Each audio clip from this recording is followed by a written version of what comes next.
Amy stared out the window as her thoughts drifted back to the time when she had been married for 3 long months to Tommy Longhorn. It had been a terrible time, filled with loneliness and isolation, but a time that she now looks back with longing.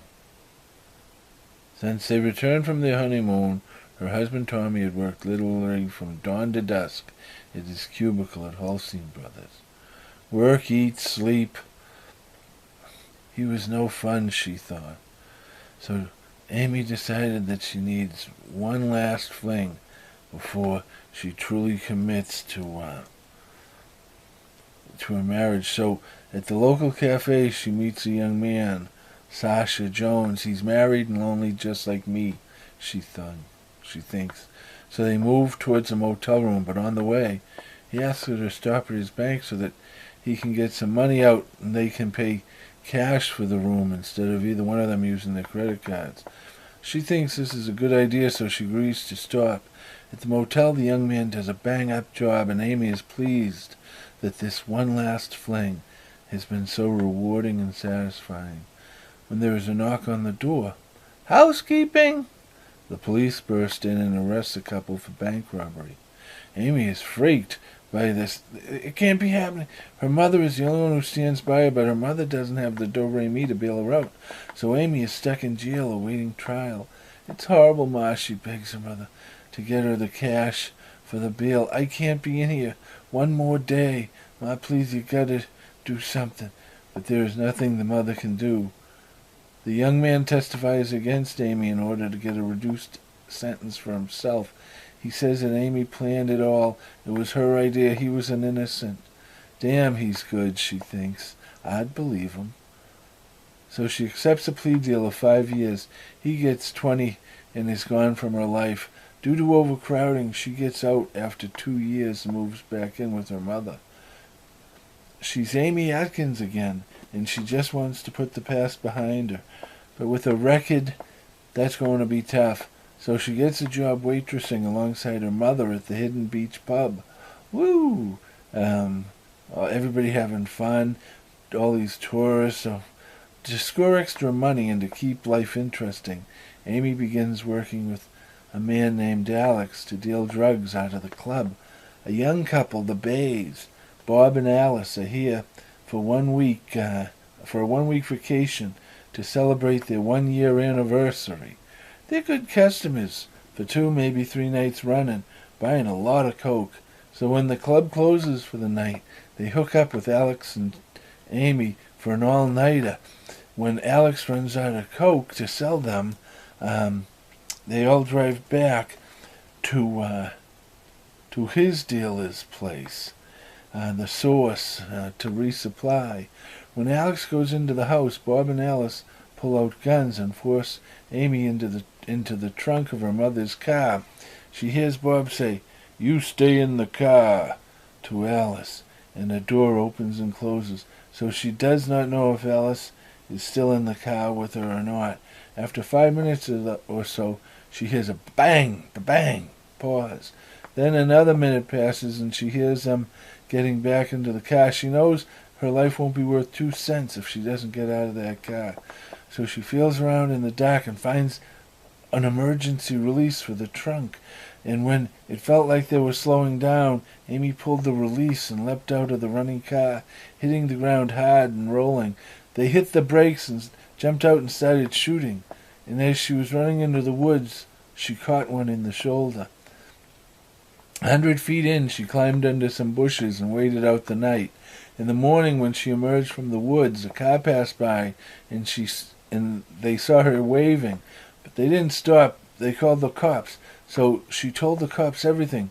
But because the young couple, soon after they had shot her, had gotten into a wild police chase and drove off of Dead Man's Curve to their deaths, she was the only one left to charge in this robbery gone wrong. "We've got to charge somebody," the cop said. "The mom demands justice." So they charged her with the deaths not only of Alex and his dealer, but also of the Bays, whose real name had been the Izaderos.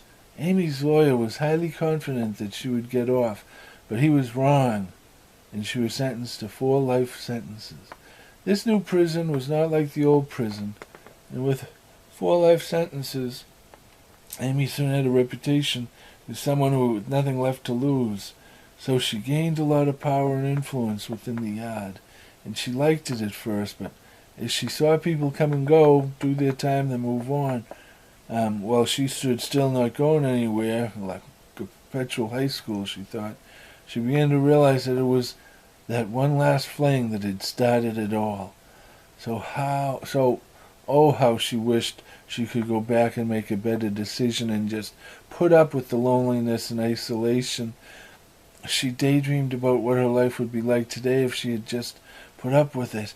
And more as the days passed, that is why Amy constantly daydreamed about going back and changing the past, fixing it, followed by a whole different life. It was where all her focus on undoing that one mistake so that she could then live her dream life.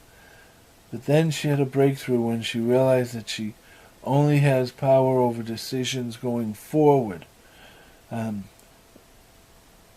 Once a decision is made, it can never be unmade. She has no power over past decisions. They can never be undone. So the next time her mother visited her, Amy told her to stop visiting. You talk like that old life is still alive, Ma. I don't care what everybody else is up to. That life is dead to me. Then I won't talk about that. But please, Amy, I'm suffering too. No, Ma, you have got to let me go. It is taking too much out of me. I will miss you. I will miss the cash you send.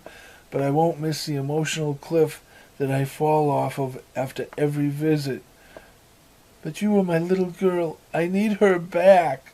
I'm sorry, Ma, but she's dead, Amy said as she walked away. Then when Amy was 40, her breasts were very painful. She put up with it for as long as she could. Then she got it looked at, and they discovered that she had breast cancer. But instead of spending the money to treat her breast cancer, after a long delay filled with promises and excuses, the prison gave her compassionate release, and she was moved to a hospice. There was a young woman at the hospital, Janice Watchmaker, who played guitar and dreamed of being a star. She was half Amy's age, but they became very close. After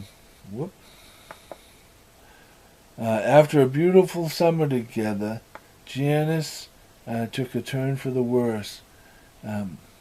Janice left Amy her guitar, even though she told her parents, the watchmakers, that she was leaving it to the hospice. After the loss of Janice, Amy's days were filled with loneliness and isolation. As she would sit at the window and stare out at the clouds. And every night after she lost Janice, Amy slept with that guitar, because it reminded her of Janice as she tried to hold on to something real in her life.